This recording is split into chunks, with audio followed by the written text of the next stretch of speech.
Dear people, I would like to end tonight's broadcast by addressing two persons whom I refuse to call comrades because of their anti-revolutionary activities. These are the infamous Kometa Elvis and Sako Ikome. I have stayed quiet for too long, but must now declassify irrefutable facts, and I challenge anyone to prove me wrong. This is what Ambazonians had to say about the supposed installation of Samuel Sako. Our people said, "Weti concern we if the people of Sako Republic, Maryland Republic, or Sako Kometa Comic Republic decide to install their leader." That is their own kind of revolution. Okay, so whether they're installing their His Excellency or Most High President at all costs, that's the problem.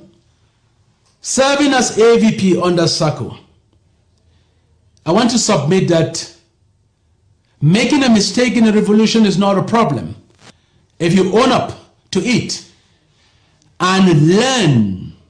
Given that none of us went to a university to be prepared to run a successful revolution. The problem, and a very big one, is when you continue to scheme, to lie, to tear the house down using all sorts of divisive tactics. You continue to hire brainless surrogates to defend your illusionary power against all odds. While I will never join the crowd to declare any Ambazonian guilty beyond reasonable doubt, unless they are tried in a reputable court with factual information used, I want Ambazonians to know that the revolution had come to a standstill under Sako and needed to be saved because of the following things Sako was accused of strongly doing that diverted the revolution. Things Kometa Elvis supported. You have seen videos and audios, especially videos of Kometa. So yes, while I articulate the things Sako has done to destroy this revolution, I refuse to call Kometa Elvis and Sako comrades. So what are the things, or some of them, that Sako did? One, the IG, which Sako had inherited after January 5th, after the abduction of our leaders, was heavily weakened and divided because of Sako's factionalism schemes, pitting one comrade in the house against another. He conveniently divided the House of County Reps into two, creating a rival faction called the House of Surrogates to defend his schemes. This was before Sako was asked to step down so that we could revamp the struggle. Sako fought against the APNC, a people's conference that was genuinely a product of some of the most patriotic Ambazonians with a clear mandate to attempt to achieve unity in the struggle while strengthening all IG institutions. Sako is charged as the one man who single-handedly and deliberately tore the IG into pieces before God brought to our attention the best news of the 21st century, that President Sako Ikome, our revolutionary leader, the head of the Ambazonian Revolution, and all other Nero 10 leaders were indeed alive. Only a witch can accuse the president of dividing the IG when he came out of incommunicado detention with news from Kometa Elvis that all credible leaders, that the IG was now only and all from Kometa, Elvis, and all credible leaders, that the IG was not only a shadow of itself. Even with all the pressure that Sako be replaced, President Sako Ikome believed that he could work out things with Sako and reposition the revolution. He walked through Sako to fix the broken pieces of the IG and make the IG great again.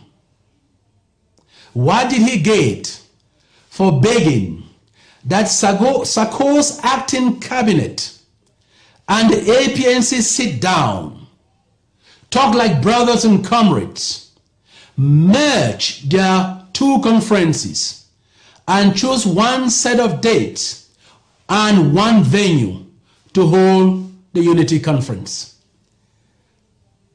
What did he get?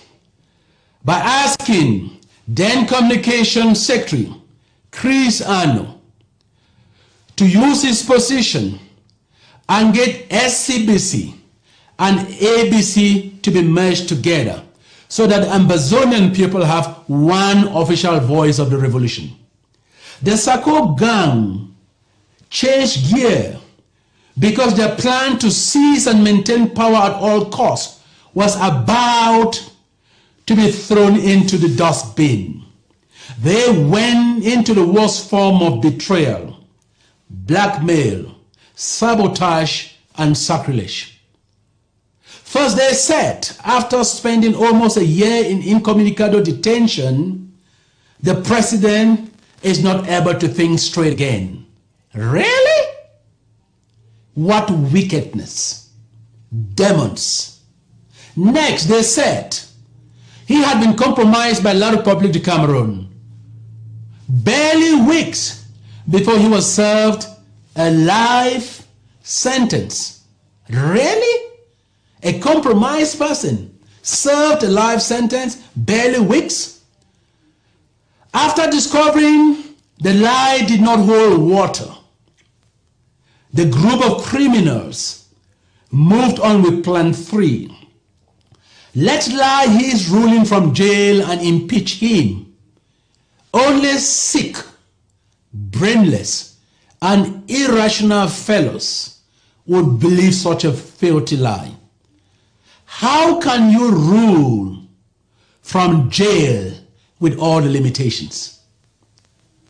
Or did the demons just have so much frustration that they were still alive, that they failed to start reasoning again? Any of you who has been supporting the President of Maryland Republic, you are morally very bankrupt. Go look into the mirror.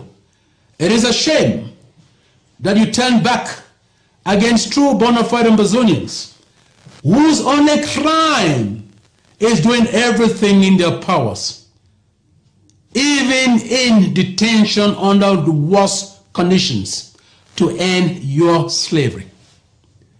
These are great Ambazonian professionals, doctors, professors with illustrious careers, who took the risk to fight for your freedom so that your children do not end up being slaves.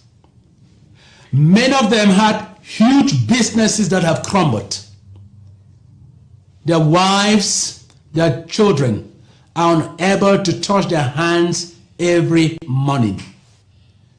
Your own brothers in detention for a crime they did not commit, and you demons, you have the audacity to sit in your filthy Zoom online meetings and plan demonic things against them. Woe betide, we assure you, you will have your day someday. Fellow comrades, Sako Ikome knows very well that he stands accused as being a man who lies with open eyes. I want to repeat that I've stayed quiet from when Sako, who had no powers, to remove me from his assistant, who was even scared of doing that, who had to do that by wrongfully appointing a so-called vice president, who chose to be called acting vice president, who has just been renamed a vice president of Maryland Republic. This fellow, just to name some of his lies, this fellow lied that he has been supporting detainees. I want you to pick up your phone and call just 3 of our comrades. Call Comrade Mancho BBC, call Senator Penn Terence, call Comrade C. Conrad, move out of Kondenge, go to Boya, go to Bafusam, go to Douala. You will be shocked that Sako Ikome took a policy position that $1 of Ambazonian money will not be used to support lawyers who had to do the right thing to defend our comrades that were kidnapped by colonial French Cameroon. Sako's government abandoned Ambazonian detainees. Did not give them basics. The few that could get anything did it under a lot of pressure from us, like food sometimes. Kalesh Bongo is an example. Fellow comrades, this is one of the biggest sacrilege. When you are sentenced, you have a right to appeal. Sako Ikome did not release $1 for the appeal of our fellow compatriots. While Comrade Sisiku and the Nera 10 were in incommunicado detention, and you and I were scared they might have been killed.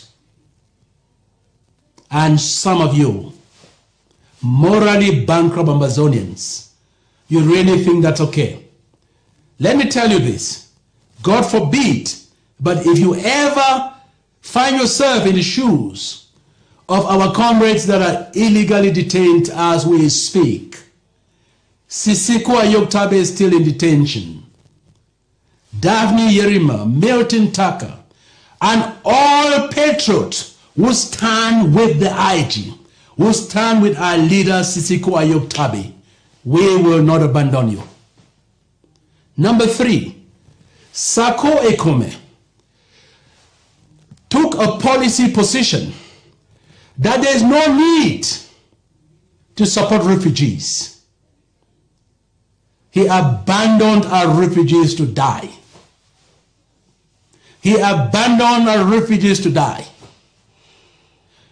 At the time, Sako said, the reason why we have to do this is to arm the boys so that our communities are not able to produce refugees again.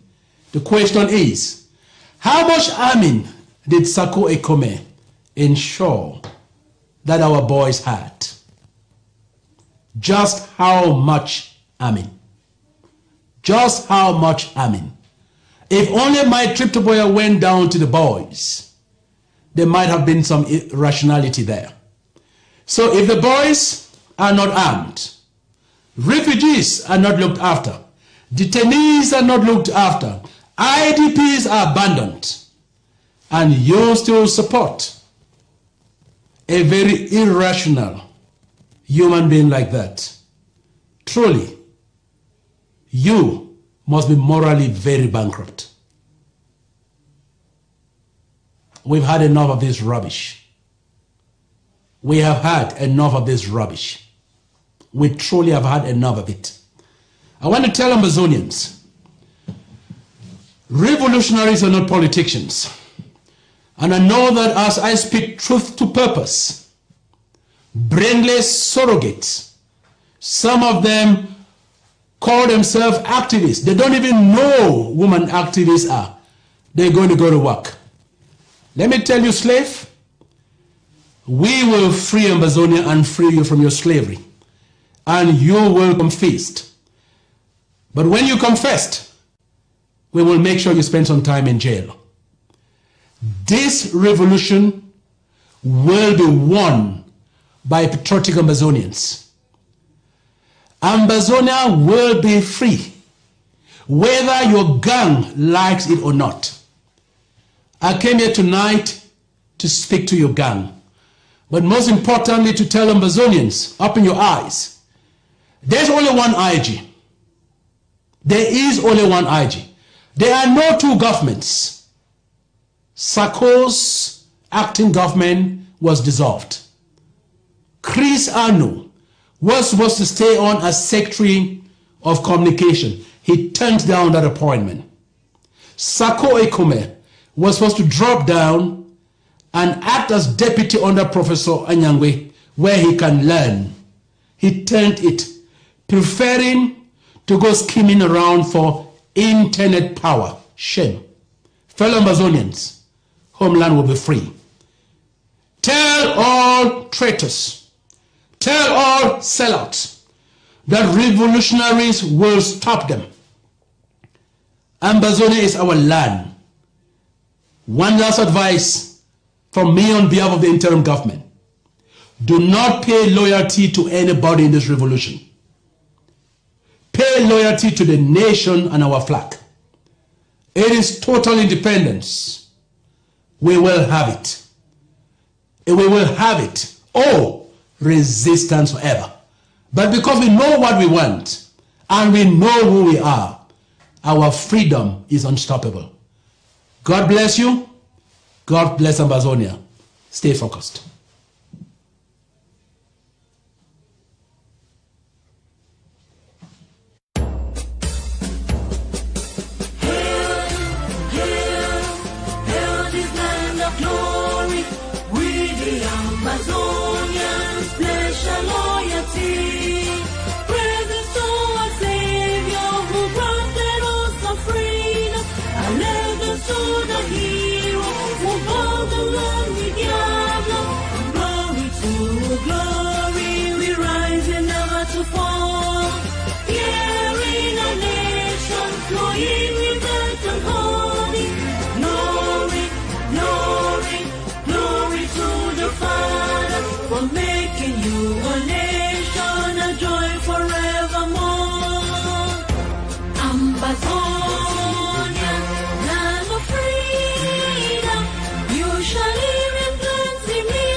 Land of freedom, you shall